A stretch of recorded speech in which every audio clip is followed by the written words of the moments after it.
ایک صحابی حضور کریم صلی اللہ علیہ وسلم کے پاس آئے اور عرض کی کہ رزق بڑا تنگ ہے، دنیا نے مجھ سے پیٹھ پھیر لی ہے۔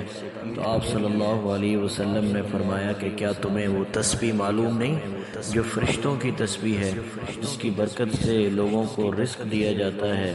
اگر تم یہ تسبیح صبح کے وقت پڑھ لو اور تو تمہیں اتنی روزی ملے گی کہ دنیا ذلیل اور خوار ہو کر تمہارے پاس آئے گی۔ کچھ عرصے کے بعد وہ صحابی نبی کریم صلی اللہ علیہ وسلم کے پاس آئے اور کہا کہ میرے پاس تو اتنا ہو گیا ہے کہ سمجھ نہیں آ رہی کہاں سے اٹھاؤں اور کہاں رکھوں۔